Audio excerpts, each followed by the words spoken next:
नमस्कार दोस्तों, आपका स्वागत है। तो आज की इस वीडियो में हम देखेंगे भारत की प्रमुख झीलें यानी कि लेक्स ऑफ इंडिया। तो वीडियो को शुरू करने से पहले मैं आपको बता देता हूं कि आज की इस वीडियो में हम क्या क्या कवर करेंगे। तो सबसे पहले हम देखेंगे कि झील किसे कहते हैं, उसके बाद झीलों के प्रकार यानी कि झीलें कितनी प्रकार की होती हैं, उसके बाद हम देखेंगे सभी राज्यों के महत्वपूर्ण झीलें।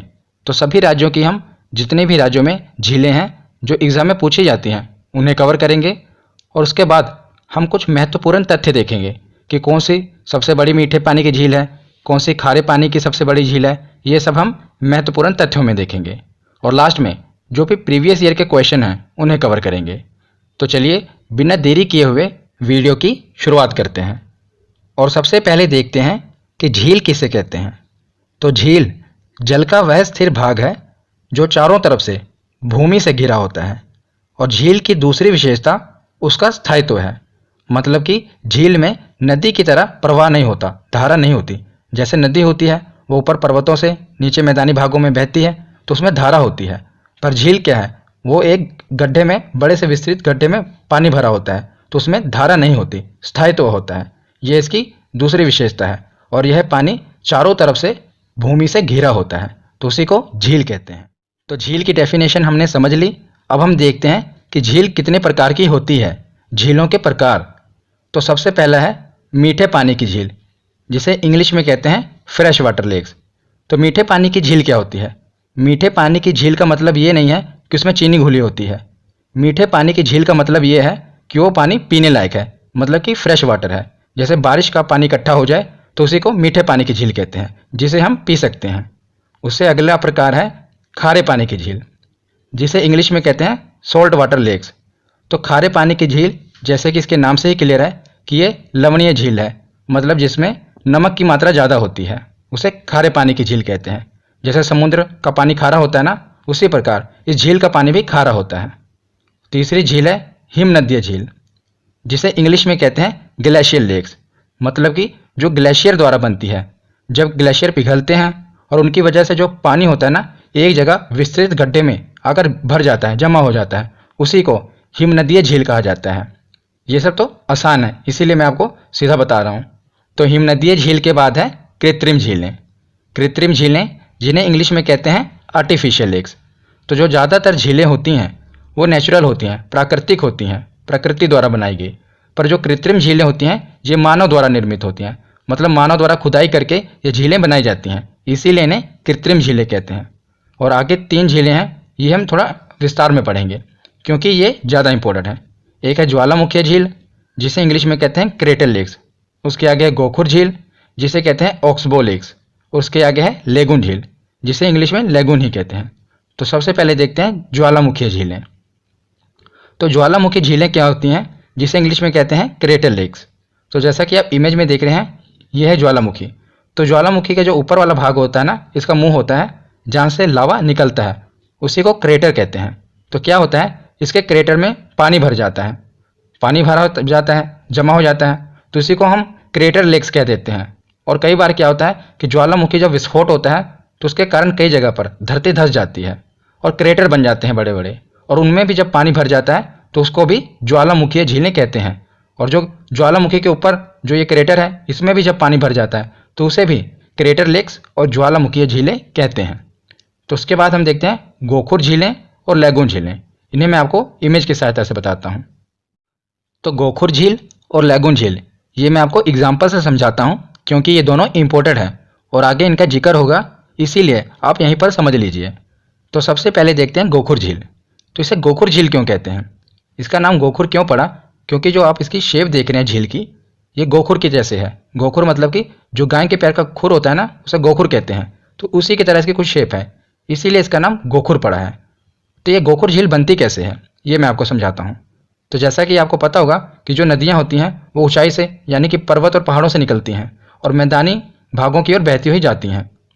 तो जब नदियाँ ऊपर से निकलती हैं तो ऐसा तो है नहीं कि नदियाँ सीधी बहेंगी, कहीं पर जो ज़मीन है ऊंची है, कहीं पर नीची है। तो जहाँ पर नीची है नदियाँ वहीं पर बहती हुई जाती हैं। तो कई नदियाँ क्या होती हैं, वो सांप की आकर, जैसे सांप चलता है ना, उसी प्रकार बहती हैं। तो जैसा कि आप ये इमेज में देख रहे हैं, यहाँ से नदी बहती हुई आ रही है। आगे देख रहे हैं कुछ ज़मीन का भाग ऊंचा है तो नदी क्या करती है, मुड़ जाती है, मुड़कर फिर ऐसे बह रही है। पर क्या होता है, जो आप ये एरिया देख रहे हैं, नदी यहाँ पर भी चोट पहुँचाती रहती है और कुछ सालों बाद क्या होता है, नदियाँ इसको सीधा काट देती हैं और सीधा बहने लगती हैं। पहले ऐसे मुड़कर बह रही है ना, पर कुछ सालों बाद क्या होगा, ये जो हिस्सा है ना ये कट जाएगा। नदियाँ यहाँ पर चोट पहुँचाती रहती हैं और कटकर सीधा बहने लगेंगी, जिस कारण क्या होगा, ये वाला पूरा हिस्सा कट जाएगा। नदी अब सीधा फ्लो कर रही है और ये वाला हिस्सा कट गया और यहाँ पर पानी जमा हो गया। तो मैंने आपको पीछे बताया कि झील क्या है, जहाँ पर स्थायित्व हो, मतलब उसमें धारा नहीं होगी। पहले इसमें धारा थी, नदी के साथ बह रही थी, अब क्या हुआ, नदी सीधा बहने लगी, जिस कारण ये वाला पूरा एरिया कट गया। तो इसी को कहेंगे गोखुर झील, जो नदी से अलग हो जाए और जिसकी शेप गोखुर जैसे हो, उसी को गोखुर झील कहते हैं। तो आशा करता हूँ आपको गोखुर झील समझ आई होगी। अब देखते हैं लैगून झील। तो गोखुर झील के बाद अब देखते हैं लैगून झील। लैगून झील हमेशा समुद्र के तट पर देखने को मिलती है। क्यों? क्योंकि समुद्र के द्वारा ही इसका निर्माण होता है। तो लैगून झीलें क्या होती हैं, कई बार क्या होता है, जो समुद्र के द्वारा सटी हुई भू आकृति होती है उस पर बड़े बड़े खड्डे होते हैं। तो समुद्र के द्वारा क्या होता है, जो समुद्र की लहरें हैं उसमें पानी भर देती हैं, क्योंकि खड्डा है बड़ा बड़ा तो उसमें पानी भर देती हैं और उसके किनारों पर भी कचड़े को जमा कर देती हैं। मतलब कि समुद्र के अंदर जो कचड़ा है, मिट्टी है, अवसाद है, उसको जमा कर देती हैं किनारों पर और ऊपर लहरें पानी भर देती हैं। तो ये वाला पूरा हिस्सा झील बन जाता है, क्योंकि अब ये समुद्र से अलग हो गया। यहाँ पर क्या हुआ, तट बन गया, यहाँ पर मिट्टी जमा हो गई और ये इस एरिया में पानी भर गया। तो ये खारे पानी की झीलें होती हैं और इन्हीं को लैगून झीलें कहते हैं, क्योंकि समुद्र द्वारा इनका निर्माण होता है तटों पर। इसी को लैगून झीलें कहते हैं। आशा करता हूँ आपको समझ आया होगा। अब हम एक एक करके जो राज्यों में प्रमुख झीलें हैं उन्हें देखते हैं। तो अब हम एक एक करके सभी राज्यों की प्रमुख झीलें देखते हैं। तो सबसे पहले देखते हैं जम्मू कश्मीर की प्रमुख झीलें। तो जो ये आप झीलें देख रहे हैं ये सभी जम्मू कश्मीर में हैं, जैसे कि अनंतनाग झील, बैरीनाग झील, शेषनाग झील और नागिन झील। तो आप एक चीज़ गौर करिएगा, जितनी भी झीलें हैं सभी के पीछे नाग और नागिन लगा हुआ है। तो जितनी भी नाग नागिन वाली झीलें हैं ये सभी कहाँ पर हैं, तो ये जम्मू कश्मीर में हैं। जब भी किसी झील के पीछे नाग या नागिन लगा हो तो आप समझ जाइए वो झील जम्मू कश्मीर में ही है। तो जब नाग नागिन वाली झीलें हैं जम्मू कश्मीर में, उसके बाद है विष नशर झील। तो इसको आप कैसे याद करेंगे, विष नशर को आप विष से याद करेंगे, जैसे विष है ना तो इसको विष पढ़ेंगे। तो जहाँ पर इतने नाग नागिन हैं वहाँ पर विष तो होगा ही, तो विष होगा ही ना जहाँ पर इतने नाग नागिन हैं, तो इससे आप इसे याद रख सकते हैं। उसके बाद अगली झील है मानस बल झील। तो इसे कैसे याद रखेंगे कि जो मानस बल मतलब कि मनुष्य में बल होना चाहिए, जहाँ पर इतने नाग नागिन रहते हैं अगर वहाँ पर कोई मनुष्य रहता है तो बलवान होना चाहिए, मानस में बल होना चाहिए। तो इसे आप ऐसे रिलेट करके पढ़ सकते हैं। ये याद करने का एक तरीका है जिससे आप याद कर सकते हैं कि इतने नाग नागिन वाली झीलें हैं, तो जहाँ पर नाग नागिन है वहाँ पर विष तो होगा ही, और इतने विष और नाग नागिन के बीच एक बलवान मनुष्य ही रह सकता है। तो जिस मानस में बल है वही वहाँ रह सकता है। तो मानस बल झील भी जम्मू कश्मीर में है। उसके बाद है डल झील और वोलर झील। ये तो मोस्ट इंपॉर्टेंट है और आपको पता भी होगा क्योंकि बहुत बार ये आपने सुना होगा डल झील के बारे में, वोलर झील के बारे में। ये भी जम्मू कश्मीर में ही है। तो जो डल झील है इसे श्रीनगर का गहना कहते हैं, क्योंकि ये श्रीनगर में है और बहुत ही खूबसूरत झील है। यहाँ पर फिल्मों की शूटिंग भी होती है। इसे श्रीनगर का गहना कहा जाता है। और जो वोलर झील है ये भारत में सबसे बड़ी मीठे पानी की झील है। लास्ट में मैं आपको वीडियो के महत्वपूर्ण तथ्य में बताऊंगा कि कौन सी मीठे पानी की झील है, खारे पानी की झील है, पर साथ साथ अभी भी आप पढ़ते रहिए, लास्ट में रिवीजन हो जाएगी। तो वोलर झील भारत में सबसे बड़ी मीठे पानी की झील है।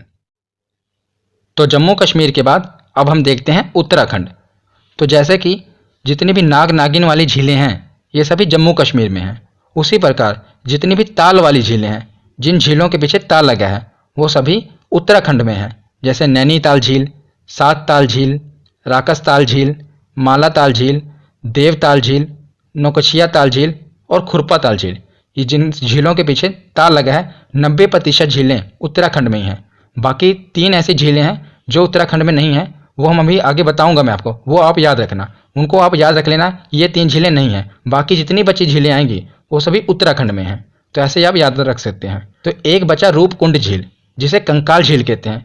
इसे रहस्यमयी झील भी कहते हैं, क्योंकि जो ये रूपकुंड झील है यहाँ पर लगभग 500 कंकाल पाए गए थे, इसीलिए इसे कंकाल झील भी कहते हैं। और रहस्यमयी झील भी कहते हैं क्योंकि इतने कंकाल कैसे वहाँ पर मिले, इसलिए इसे रहस्यमयी झील भी कहते हैं। तो रूपकुंड झील भी कहाँ पर है, तो ये भी उत्तराखंड में है, इसे भी याद रखिएगा। और जितनी भी ताल वाली झीलें हैं वो तो उत्तराखंड में है ही। तो उत्तराखंड के बाद अब हम देखते हैं हिमाचल प्रदेश और उत्तर प्रदेश। तो मैंने वहाँ पर आपको बताया कि जितनी भी ताल वाली झीलें हैं सभी उत्तराखंड में हैं। और वहाँ पर मैंने आपको ये भी बताया कि 3 ऐसी झीलें हैं जिनके पीछे ताल लगा है, जो मतलब पूछे जाते हैं एग्जाम में, वो उत्तराखंड में नहीं है। तो ये आप याद रख लेना कि ये 3 झीलें कौन कौन सी हैं, और उसके बाद बाकी जो भी झीलें हैं वो सभी आप उत्तराखंड में लगा देना। अगर आपको ये 3 झीलें पता होगी, यहीं पर आपको एग्जामिनर फंसाएगा। अगर आपको ये 3 झीलें पता होगी ये कहाँ पर हैं, तो बाकी की जो बची झीलें हैं वो सभी उत्तराखंड में हैं। जैसा कि हिमाचल प्रदेश में सूरज और चांद, मतलब कि सूरज ताल झील और चंद्रताल झील, ये दोनों हिमाचल प्रदेश में है। सूरज और चांद ऐसे याद रखिएगा कि सूरज और चांद दोनों हिमाचल प्रदेश में, सूरज ताल झील और चंद्रताल, इनके पीछे भी ताल लगा है पर ये हिमाचल प्रदेश में है। तो सूरज ताल झील और चंद्रताल झील। इसके बाद एक और याद रख लेना, ये है रामगढ़ ताल। तो इसको तो और आसानी से याद आप रख लेंगे। कैसे? रामगढ़ ताल है ना ये, तो इसमें है राम। तो भगवान श्री राम का जन्म कहाँ हुआ था? अयोध्या में हुआ था। अयोध्या कहाँ पर है? तो उत्तर प्रदेश में है। तो इसे और आसानी से याद रख पाएंगे आप कि रामगढ़ ताल, भगवान राम का जन्म उत्तर प्रदेश में हुआ था, तो रामगढ़ ताल तो उत्तर प्रदेश में हुआ। और बाकी सूरज ताल झील और चंद्रताल झील, सूरज चांद हिमाचल प्रदेश में है। और इसके अलावा जितने भी ताल आएंगे वो सभी कहाँ पर हैं, तो वो उत्तराखंड में है। तो उसके बाद अगला राज्य है सिक्किम। सिक्किम में आपको एक ही झील याद रखनी है, यह है चोलामू झील। बहुत बार एग्जाम में पूछा गया है चोलामू झील के बारे में, इसीलिए याद रखिएगा। क्यों पूछा जाता है एग्जाम में बार बार? क्योंकि जो चोलामू झील है ये भारत में सबसे अधिक ऊंचाई पर स्थित है। सबसे अधिक ऊंचाई पर स्थित है, मतलब कि भारत की सबसे ऊंची झील कौन सी है, तो यह है चोलामू झील। इसीलिए ये एग्जाम में बार बार पूछा जाता है, याद रखिएगा। तो सिक्किम के बाद देखते हैं मणिपुर।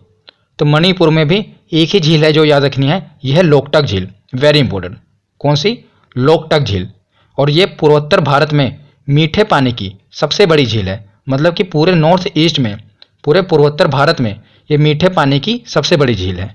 और इस झील में केबुल लामजाओ नाम का तैरता हुआ दुनिया का एकमात्र राष्ट्रीय पार्क है। इसीलिए ये झील काफ़ी इंपॉर्टेंट है, क्योंकि दुनिया का एकमात्र तैरता हुआ केबुल लामजाओ नेशनल पार्क यहीं पर स्थित है। और जैसा कि आप इमेज में देख रहे हैं, यही है लोकटक झील, मणिपुर में है। और आप देख रहे हैं कि छोटे छोटे द्वीपों पर लोगों ने अपना घर भी बनाया हुआ है, और यह भी तैरते हुए घर हैं। तो लोगों ने यहाँ पर घर बनाए हुए हैं, और यहीं पर है केबुल लामजाओ नाम का तैरता हुआ राष्ट्रीय पार्क। इसे आप याद कैसे रखेंगे? तो जैसे देख ही रहे हैं कि ये अपने आप में एक अजूबा है, मतलब दुनिया का एकमात्र राष्ट्रीय पार्क है। तो लोग क्या करते हैं, मनी देकर, मतलब कि पैसा देकर इस झील को देखने आते हैं। मतलब इतना अद्भुत नज़ारा है, लोग क्या करते हैं, मनी देकर, पैसा देकर इस झील को देखने आते हैं कि भाई दुनिया का एकमात्र ऐसा पार्क है जहाँ पर बताइए पार्क तैर रहा है। इसीलिए लोग मनी खर्चा कर रहे हैं, पैसा खर्चा कर रहे हैं इस पार्क को देखने के लिए। इसको आप ऐसे याद रख सकते हैं। तो अगला राज्य देखते हैं राजस्थान। राजस्थान में कौन कौन सी झीलें हैं? राजसमंद झील, जयसमंद झील। तो राजस्थान का नाम ही कैसे पड़ा? राजाओं से, क्योंकि राजाओं का स्थान, उसी को राजस्थान कहते हैं ना, राजाओं का स्थान। तो इसको पहले वाले के तो आप ऐसे याद रख लीजिए, राज से शुरू हो रहा है तो ये राजस्थान में ही है। दूसरा है जयसमंद झील। तो आपको पता है राजाओं महाराजाओं को अपनी जय करवाने की आदत होती थी, वो अपनी जय बुलवाते थे। तो जयसमंद झील भी आप ऐसे ही याद रख सकते हैं। और तीसरा है फतेह सागर झील। तो फतेह मतलब कि जो राजा होते थे उनको फतेह प्यारी होती थी, मतलब वो अपनी फतेह चाहते थे। तो फतेह सागर झील भी इसी तरह आप याद रख सकते हैं राजा से, कि राजस्थान मतलब राजाओं का स्थान। तो राजसमंद झील राज से शुरू हो रही है, जय वो अपनी जय बुलवाते थे, उनको अच्छा लगता था, फतेह वो फतेह चाहते थे। और उसके बाद है डिडवाना झील और सांभर झील। ये तो इतनी महत्वपूर्ण है, आपने सुना ही होगा डिडवाना झील के बारे में, ये राजस्थान में ही है। और दूसरी है सांभर झील, ये भी राजस्थान में है। तो सांभर झील जो है ये भारत की खारे पानी की सबसे बड़ी, और साथ में याद रखिएगा अंतरस्थलीय यानी कि इनलैंड लेक है, सबसे बड़ी अंतरस्थलीय झील है खारे पानी की। अगर सबसे बड़ी झील पूछी जाए तो वो आगे हम पढ़ेंगे, पर अगर अंतरस्थलीय झील पूछी जाए सबसे बड़ी खारे पानी की तो वो है सांभर झील। तो राजस्थान के बाद देखते हैं महाराष्ट्र। महाराष्ट्र में एक ही झील है जो बहुत इंपॉर्टेंट है, यह है लोनार झील। कई बार एग्जाम में पूछी गई है, क्योंकि ये आए दिन न्यूज़ में रहती है, इसीलिए बार बार एग्जामिनर पूछता है कि लोनार झील कहाँ पर है। तो यह है महाराष्ट्र में। तो लोनार झील को आप कैसे याद रख पाएंगे? तो आप लोनार को लोनावला से रिलेट करेंगे। तो आपने लोनावला सुना होगा ना, फिल्मों में भी देखा होगा, और लोग यहाँ पर घूमने जाते हैं। तो लोनार को आप रिलेट करेंगे लोनावला से, कि लोनावला कहाँ पर है? महाराष्ट्र में है। उसी प्रकार लोनार झील कहाँ पर है? तो वो भी महाराष्ट्र में है।